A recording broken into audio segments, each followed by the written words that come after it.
we go. So like I was telling Mehdi, it changes so quickly on TikTok Shop. It came out of beta in 2023, so that's 3 years now that it's been public. But like every 6 months, it's almost like it's a new platform. So we're going to go into what's working right now in 2026 on TikTok Shop. So who are we? We are a TikTok Shop certified partner agency based out of New York. We have clients across several different verticals. Health and wellness, food and beverage, probably our biggest two, but we do beauty. We do like pretty much every category. We have multiple clients over 1 million a month in TikTok Shop sales. We've worked with brands like Momofuku, Abi, First Day, and quite a few others. So we're top ranking TikTok Shop partner on the shop side. We're a platinum agency on the ad side. These are some of the other brands that we've worked with. So how do you make millions in e-commerce in 2026? This is a playbook, in my opinion. You want to be sending out 1,000 free samples per month on TikTok Shop or more. I know that sounds like a lot, but with what it takes to find success on TikTok Shop, if you look at any of the spy tools, look at any brand doing over 1 million a month on TikTok Shop, they're getting at least 1,000 videos per month on the platform. That's when they get enough creative volume to get enough winners to really spend behind. So same as Meta, where you need a ton of creative diversity, you need a ton of content being uploaded constantly. You need the same thing for TikTok Shop. What's nice on TikTok Shop is then you can get usage rights for those videos and repurpose those videos over to Meta, right? And you can actually spend more on Meta because it's a better algorithm. They have kind of a bigger audience between Facebook, Instagram, WhatsApp, whatever. They have higher AOV because they're pushing it to Shopify, right? That's kind of why they got rid of Meta Shop. Is like when you run it to Shopify, you can push more bundles, you can do upsells after the purchase, you can be a little bit more aggressive towards pushing people towards subscriptions, and you also own that customer data, right? So you get more of a lifetime value. So it's so powerful when you take those creatives and you repurpose them to Meta. We have some brands that are spending over 100K a day just on creatives they're getting from TikTok Shop.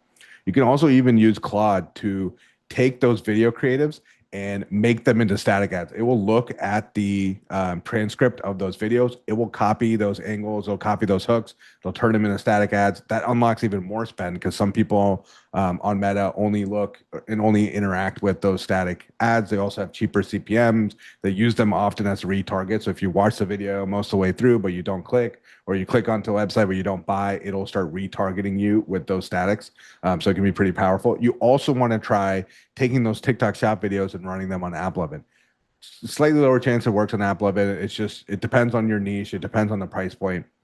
But again, you're just unlocking more scale, more spend, more distribution off the same creatives that you're investing in with COGS and shipping when you're putting out those 1,000 samples, and you're just getting more ROI from it.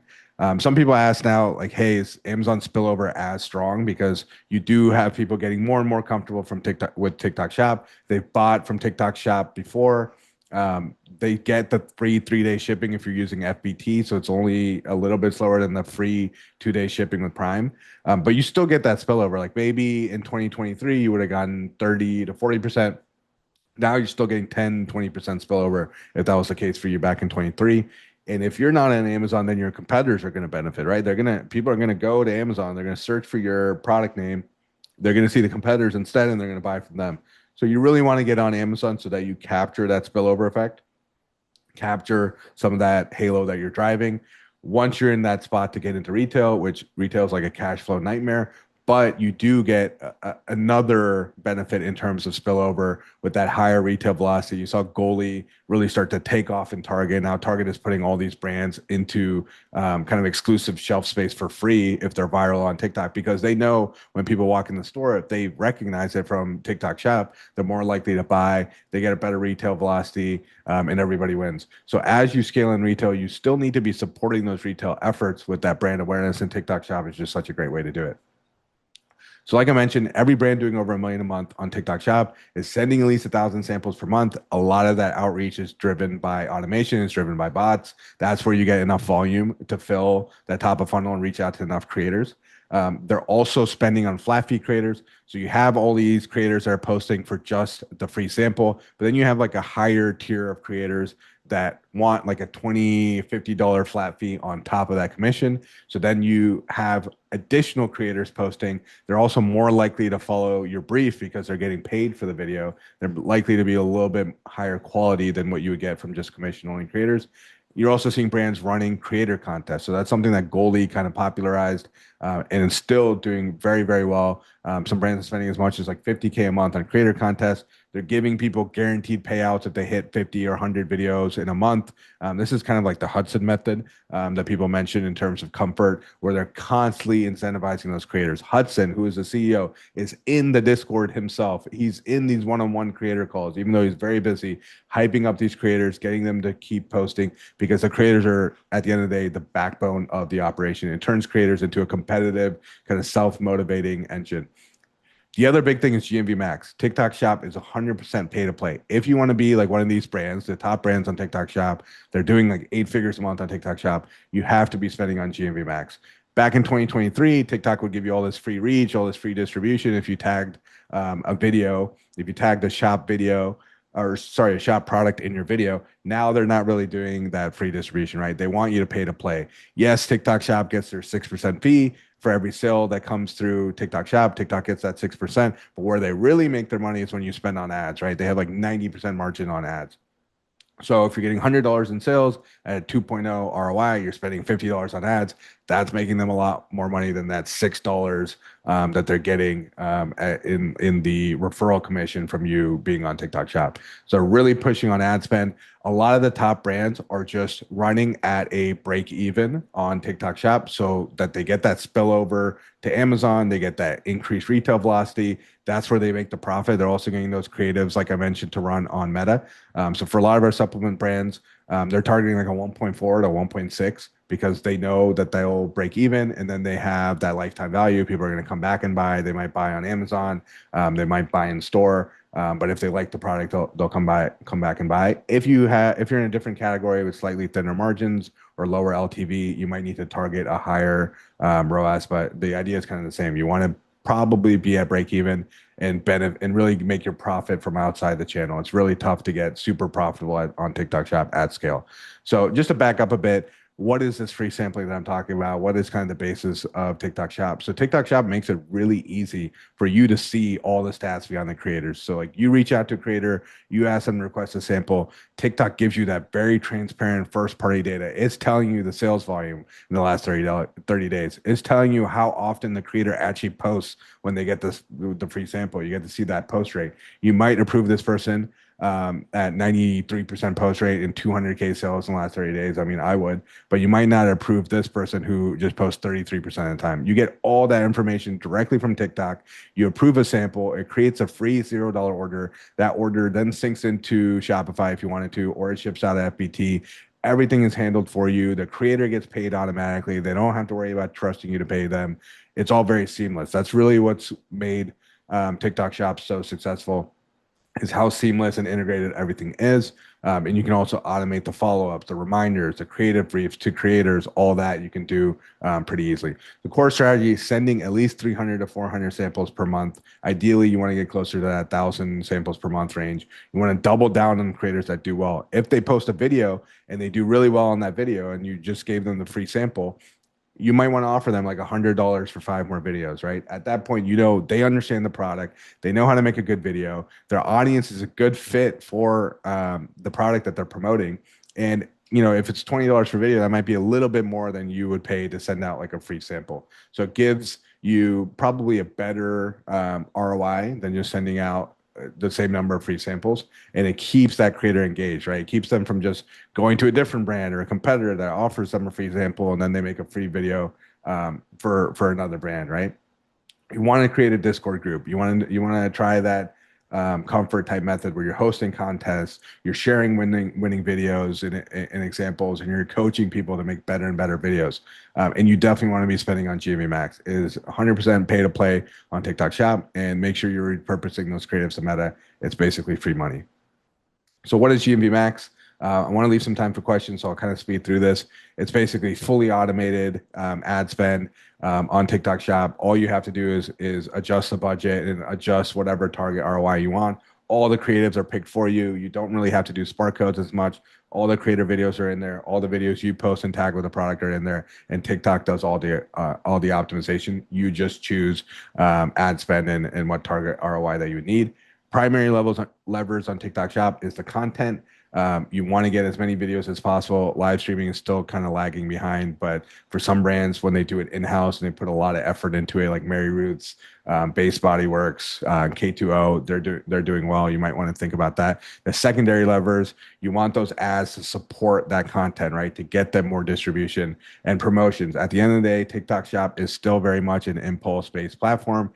People are trained to buy when things are on sale. So you want to run flash sales and you want to run promotions as often as you can. So I'll take some questions. If you have a question that's more private or you want to ask me directly, feel free to email me. Feel free to hit me up on LinkedIn, on Twitter. You can take a screenshot of this and you can reach out to me after the webinar. So I'll stop sharing my screen and I'll take a look at what questions we got here. Got a lot of good ones, buddy. Someone Nice. said, here, let me see. In your Q&A, someone said many brands use WhatsApp to host creator groups instead of Discord. Would you say there is a consensus on when WhatsApp makes more sense? Yeah, WhatsApp is great when you have a small number of creators and also when you have a lot of international creators. Everybody outside the US uses WhatsApp, right? Once you get past 50 creators, it's kind of tough to manage it in WhatsApp because you don't get, like in Discord, you can automate a lot of it, right? When someone joins, you give them a welcome message, you have them fill out a CAPTCHA, you make them read the rules, they have to click the right emoji, and then they're let in. You can give people different roles. You can give people badges if they hit certain GMV. You can have like certain channels are only for people who do 50K plus GMV for the brand or whatever it is. You don't have that as much with WhatsApp. So I would recommend Discord, but if you have like 10, 20 creators and most of them are Canadian or they're international, then WhatsApp is a great choice. And following up on that, somebody asked, what's the best way to grow your Discord if you are on Discord? Yeah, best way to grow it, like the flow that we use is whenever we send out a sample, when they receive the sample, we're sending them creative brief and we're also sending them a link to join the Discord. Then we have like a follow-up sequence. We tell them like, hey, we are running this contest in Discord right now. Whoever posts the most videos is going to get like $1,000 bonus. Or if you post at least 20 videos, you're going to get like a guaranteed $100. Whatever the promotion is running in Discord right now, you want to use that to advertise them to get into Discord and provide some kind of urgency, right? We're like, a lot of times the Discord link that you send them does expire. So like, hey, this link expires in 2 days. So like make sure you join the Discord and get in on this free contest. And then you'll have a pretty high rate of people joining and then it'll just kind of grow from there. Amazing. We have somebody who asked, are you paying creators extra fees to use and test on Meta? Yep. So when you get usage rights, you have to get usage rights from the creator. You get unlimited usage rights on TikTok Shop, but not off platform.